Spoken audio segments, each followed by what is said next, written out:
guys, so it's the day after Oliver Wilson's just won the Dunhill Links Championship up in St Andrews. We're just going to do a quick what's in his bag, see what he's been using this week to win that trophy. I've not got any of the clubs unfortunately here, so I managed to get all the images and the specs and everything. We'll take a look at those. Hope you enjoy it. Right guys, so firstly, the driver that he was using was the Callaway Big Bertha V series, which is Callaway's latest offering. Gone back to the design of something similar to when they first came out in the market, the original Callaway Big Berthas. It claims to be their fastest driver ever now. It's 290 grams in weight, still got that OptiFit selection on it, so you can change the loft and the position of the club face. You can have it open, closed and neutral on that one as well. It comes with 8 different settings on that. I believe he had a 9-degree one in his bag. I don't know what shaft yet, so hopefully that'll be confirmed soon. Like I said, it is one of the fastest drivers they've ever produced. It's got the hyper speed face on it, so even the off-centre hits are still going to be coming out really quick with that, and all week he drove it fantastically. There was just so many good names, just too many to name really, but yeah, that was the driver he's been using. Now we come on to his 3-wood, which was the X-Hot 2 Pro in 15 degrees. It's the Pro version of the X-Hot 2 Fairway wood. It's just a slightly smaller head, just a bit more versatile. Probably most of the pros would have this one in their bags. It's just a bit easier to manoeuvre the ball with it. The sole's a little bit better for playing out of lies, whether it be off the rough, off the fairway. It's just overall quite a popular club amongst the pros. He had an Oban Kiyoshi Gold shaft in there, which is one of these Japanese shafts, quite popular, very expensive. You've probably seen quite a few of them, very vibrant colours, greens, purples, golds. I think it was a G5 code he had on it, but I'm not 100% sure on that one. Like they used that down 18, great, put himself in a great position and was able to hit those wedge in close and really put the pressure on Fleetwood there. So yeah, drove that great as well as his driver. Now we come to his hybrid / utility club. It's the Callaway Utility Prototype. You probably see a lot of the boys when it comes to open time with more of the driving iron style clubs instead of the actual rescue.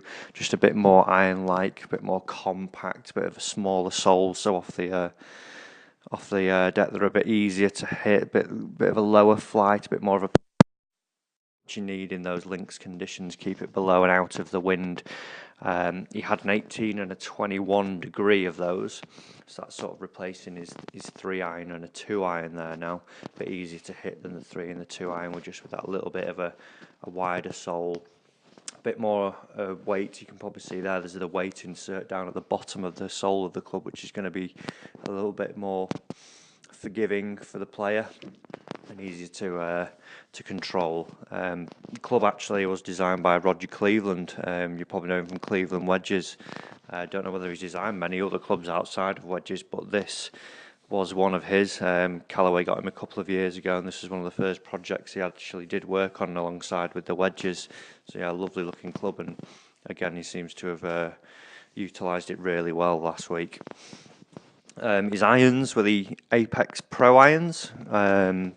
Nice compact little head on those. Again, a pro version of one of Callaway's mainstream market offerings, the Apex iron. He had those in the 4 to 9. They were a KBS C taper shaft in those, which is a rifle shaft. Quite a dull finish to those. You probably will have seen some around.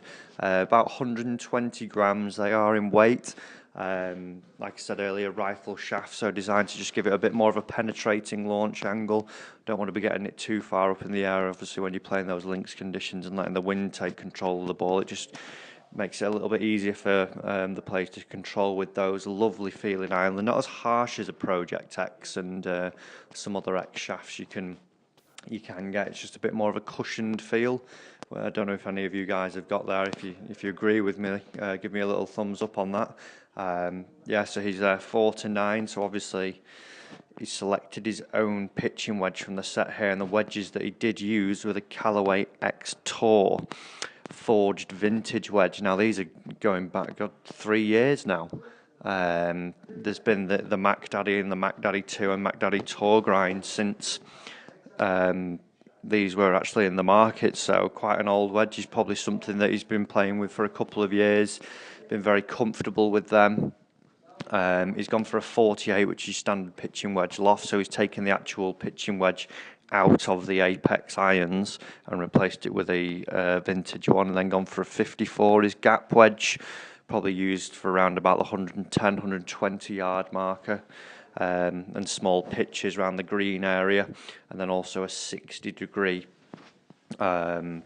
wedge in one of these for probably really his bunker plays, lob shots, and all those other little shots. Interestingly enough, he's actually changed to a dynamic gold Tour issue shaft here. It's probably, I would think, an S400 in those. A lot of them tend to go for those. It's just, you don't want them X in those normally. You don't find you get as much spin. So he's probably gone to the Tour issue stiff there, just to get a little bit more spin on his wedges, a bit more bite for when he's chipping, and get that little bit of feel from those there. His putter, he used the Sabertooth White Hot XG. I don't even think they make these anymore.